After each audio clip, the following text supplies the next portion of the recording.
கிறிஸ்துவுக்குள் அன்பானவர்களே, ஆண்டவரும் இரட்சகருமான இயேசு கிறிஸ்துவின் விலையேறப்பெற்ற நாமத்திலே நான் உங்களை வாழ்த்துகிறேன். கர்த்தர் உங்களை ஆசீர்வதிப்பார். இன்றைய அனுதின உணவிற்காக கர்த்தர் நமக்கு கொடுக்கிற வார்த்தை ரோமர் 12ஆம் அதிகாரம் 2வது வசனம்.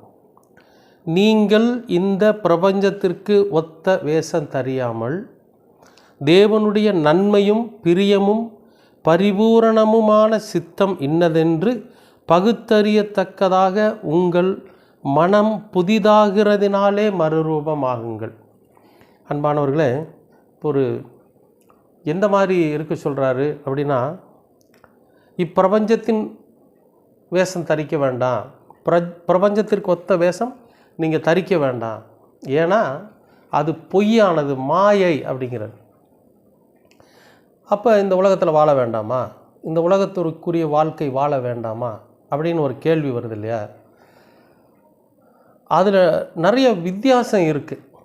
இப்பிரபஞ்சத்திற்கு ஒத்த வேஷம் அப்படின்னா இந்த உலகத்தோட ஒத்து போகிற வாழ்க்கைன்னு சொல்லுவாங்கள்ல, அது அல்ல.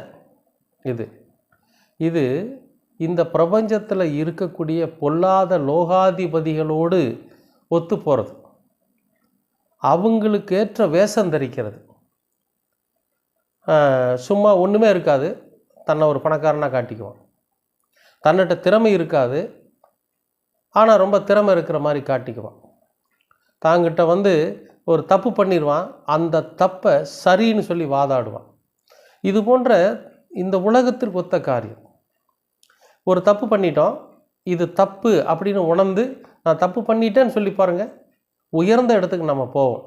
ஆனால் இந்த உலகத்துக்கு ஒத்த வேஷம்னா என்னன்னு கேட்டிங்கன்னா, நாம் செஞ்ச தப்புன்னு வாதாடுவோம் பார்த்தீங்களா, தர்க்கம் பண்ணுறோம் பாருங்கள், அது தவறு. அப்படிப்பட்ட வேஷம் தரிக்க வேண்டாங்கிறது. ஒரு குறிப்பிட்ட அளவு நமக்கு சம்பாத்தியம் இருக்குதுன்னு வைங்களேன், அப்போ நாம் அதற்குண்டான வாழ்க்கை வாழ்கிறோன்னு வச்சுங்க, நாம் ஆசீர்வதிக்கப்பட்டவர்களாக இருப்போம்.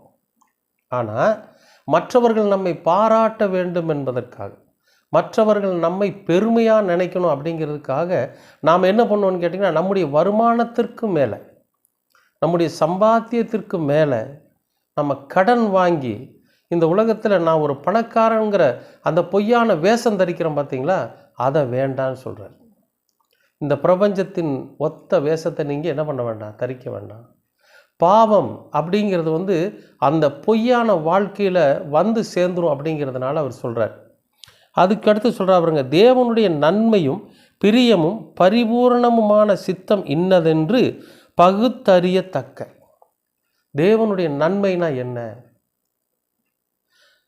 அவருடைய பரிபூரணம்னா என்ன, அவருடைய பிரியம்னா என்ன அப்படின்னு தெரிஞ்சுக்குங்க அப்படிங்கிறார். அப்போ கடவுள் நமக்கு ஏற்ற காலத்தில் என்ன இருந்தால் நமக்கு சரியாக இருக்குமோ, நம்முடைய உழைப்பிற்கு ஏற்ற ஊதியத்தை ஆண்டவர் நமக்கு நிச்சயமாக தருவார். அது நன்மையானதாக இருக்கும். ஏன்னா நமக்கே அவர் ஒரு அறிவுரை சொல்கிறார். இயேசு கிறிஸ்து நமக்கு என்ன அறிவுரை சொல்கிறாருன்னா, ஒருவன் உன்னிடத்தில் வேலை செய்தால் அவனுடைய வியர்வை காய்வதற்கு முன்பாக அவனோட கூலியை கொடுத்துருங்கிறார். அப்போ மற்றவர்களுக்கே அப்படி செய்ய சொல்லி நம்மக்கிட்ட அறிவுரை சொல்கிற ஆண்டவர், நாம் கஷ்டப்படுறப்போ, நாம் நெத்தி வேர்வை நிலத்தில் சிந்த உடல் வளைச்சி வேலை செய்கிறப்போ நம்முடைய கூலியை வேறொருவன் பட்சித்து வைக்கிற அளவுக்கு விடுவாரா? விடமாட்டார். அப்போ நாம் எவ்வளவுக்கு எவ்வளவு அன்றாடம் வேலை செய்கிறோமோ அந்த வேலைக்கு ஏற்ற ஊதியத்தை கர்த்தர் நமக்கு தருவார். அது நன்மையானதாக இருக்கும். அப்போ அது கர்த்தர் கொடுக்குற நன்மை, அதை நாம் சுதந்திரிக்கணும். அது மட்டும் இல்லை, அவருடைய பிரியம் என்னன்னு தெரிஞ்சுக்கணும். யார் மேலே பிரியமாக இருக்கார், எப்படிப்பட்ட காரியத்தை நாம் செய்கிற போது அவர் நம் மீது பிரியமாக இருப்பார் அப்படிங்கிறத நாம் உணரணும். இப்போ ஒரு தினமும் எனக்கு ஒரு 500 ரூபா கிடைக்குதுன்னு வைங்களேன், என்னுடைய குடும்பத்துக்கு ஒரு 300 ரூபா தினமும் செலவாகுதுன்னு வைங்க, மீதி 200 ரூபாயை நம்ம சேமித்து வைக்கிறோம் பாருங்கள். பிற்காலத்தில் நமக்கு வரக்கூடிய நம்முடைய இயலாமை காலத்தில் நமக்கு வேணும் அப்படிங்கிறதுக்காக நம்ம சேமிக்கிறோம் பார்த்தீங்களா. இப்படி இந்த உணர்வோடு இருக்கிற அந்த மக்களை, அந்த மனிதர்கள் மீது கர்த்தர் பிரியமாக இருக்கிறார். ஏன்னா பரவாயில்ல, நாம் கொடுத்துருக்கிற கூலியில் அவன் செலவும் பண்ணிவிட்டு மீதமும் பண்ணி வைக்கிறான், வீண் செலவு எதுவும் பண்ணுறதில்ல, காசு இருக்குதே அப்படிங்கிறதுக்காக வேண்டி தப்பான வழிகளுக்கு போகிறதில்ல, மதுபானம் போய் அருந்துறதில்ல, சேமிக்கிறானே அப்படிங்கிற அந்த நன்மையான காரியத்தின் மீது கர்த்தர் பிரியமாக இருக்கிறார். அது மட்டும் இல்லை, பரிபூரணமான சித்தம். அவருடைய பரிபூரணமான சித்தம் என்ன அப்படின்னா, இப்படிப்பட்ட மனிதர்களை ஆசீர்வதிக்க வேண்டும் என்பது அவருடைய சித்தம். இப்படிப்பட்ட செயலை செய்கிற உங்களையும் என்னையும் தேவன் பரிபூரணமாய் ஆசீர்வதிக்க வேண்டும் என்பது அவருடைய சித்தம். நாம் கையிட்டு செய்கிற எல்லா வேலைகளிலும் நமக்கு நன்மையானதை தந்து அதன் மீது பிரியமாய் இருக்க வேண்டியது அவருடைய சித்தம். அன்பானவர்களே, அப்படிப்பட்ட சித்தத்தை அறிந்து நாம் இப்படி தான் இருக்கணும், இந்த மாதிரி தான் வாழணும், வேதம் இதைத்தான் நமக்கு சொல்லி இருக்கிறது, இயேசு கிறிஸ்து இப்படிப்பட்ட வாழ்க்கையை தான் நமக்கு வாழ சொல்லி இருக்கிறாரு அப்படிங்கிற அந்த வாழ்க்கையின் தத்துவத்தை உணர்ந்தால் நம்ம மனசு புதிதாக மாறுமா.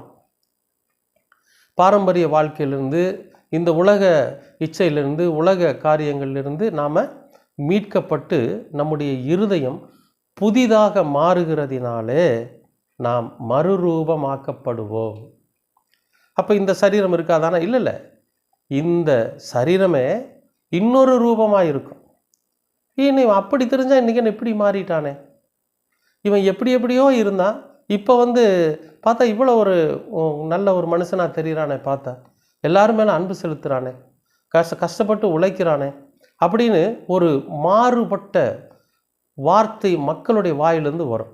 அதுதான் நாம் மறுரூபமாக மற்றவர்கள் மீது அன்பு செலுத்துகிறானே அப்படிங்கிற அந்த இதுக்கெல்லாம் என்ன காரணம் அப்படின்னா, இயேசு கிறிஸ்துவை ஏற்றுக்கொண்டதினாலே, இயேசு கிறிஸ்துவனுடைய போதனைகளை ஏற்றுக்கொண்டதினாலே இவர்கள் இப்படி மறுரூபமாக்கப்பட்டு இருக்கிறார்கள் அப்படின்னு நம்மை குறித்து மற்றவர்கள் சாட்சி சொல்லுவாங்க.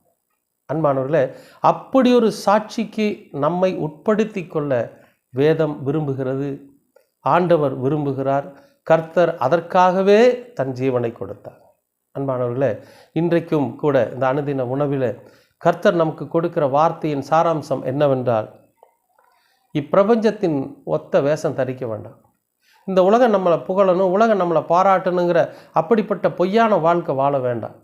உண்மையாக, உத்தமமாக, கடவுளுக்கு பிரியமாக, அவருடைய நன்மையை சுதந்திரித்து அவர் பரிபூரணமாய் நம்மை ஆசீர்வதிக்க வேண்டும் என்பதற்காக போதுமென்கிற மனதோடு கூட நம்ம வாழ்ந்தாவே நாம் மறுரூபமாக்கப்படுவோம், பரலோகத்திற்கு பாத்திரவான்களாக இருப்போம், மற்றவர்களுக்கு முன்பாக சாட்சிகளாக இருக்க முடியும். கண்டிப்பாகவே கர்த்தர் உங்களை ஆசீர்வதிப்பார். அன்பானவர்களே, இந்த காணொளி உங்களுக்கு பிரயோஜனமாக இருக்குமானால் உங்கள் நண்பர்களுக்கு இதை ஃபார்வர்ட் பண்ணுங்கள், சப்ஸ்கிரைப் பண்ணுங்கள். ஏன்னா எங்களுடைய சிறிய ஊழியமாகிய இந்த அனுதின உணவுங்கிற இந்த ஊழியத்திற்கு உங்களுடைய ஒத்துழைப்பு மிகவும் உதவியாக இருக்கும். கர்த்தர் உங்களை ஆசீர்வதிப்பார். அன்பின் பரலோக பிதாவே, அருமையான நல்ல இந்த அனுதின உணவிற்காக நன்றி. இந்த நாளை நீர் ஆசீர்வதித்து கொடுத்திருக்கிறீர், அதற்காகவும் நன்றி. நாங்கள் இந்த பிரபஞ்சத்திற்கு ஒத்த வேஷம் தரித்து பொய்யான வாழ்க்கை வாழாமல் நீர் எங்களுக்கு கொடுக்கிற நன்மையையும் நீர் எங்கள் மீது வைத்திருக்கிற பிரியம் என்ன என்பதையும் உணர்ந்து நாங்கள் வாழ்ந்து கர்த்தாவே மறுரூபமாக ஒரு வாழ்க்கை வாழ நீங்கள் கிருபை பாராட்டுங்க. இந்த உலகத்தில் வாழ்ந்து கொண்டிருக்கிற இந்த பொய்யான பாவமான வாழ்க்கையிலிருந்து நாங்கள் விடுவிக்கப்பட்டவர்களாய் கிறிஸ்துவை ஏற்றுக்கொண்டு உம்முடைய பரிபூரண ஆசீர்வாதத்தை பெற்று மறுரூபமாக்கப்பட்ட மக்களாய் நாங்கள் வாழ நீங்கள் கிருபை பாராட்டுங்க. இந்த காணொளியை பார்க்கிற ஒவ்வொருவரும் மறுரூபம் ஆக்கப்பட நீங்கள் கிருபை பாராட்டுங்க, தயவு பாராட்டுங்க. எல்லாவற்றையும் அருமை இரட்சகர் இயேசு கிறிஸ்துவின் வழியாய் கேட்கிறோம் நல்ல பிதாவே. ஆமேன், ஆமேன், ஆமேன்.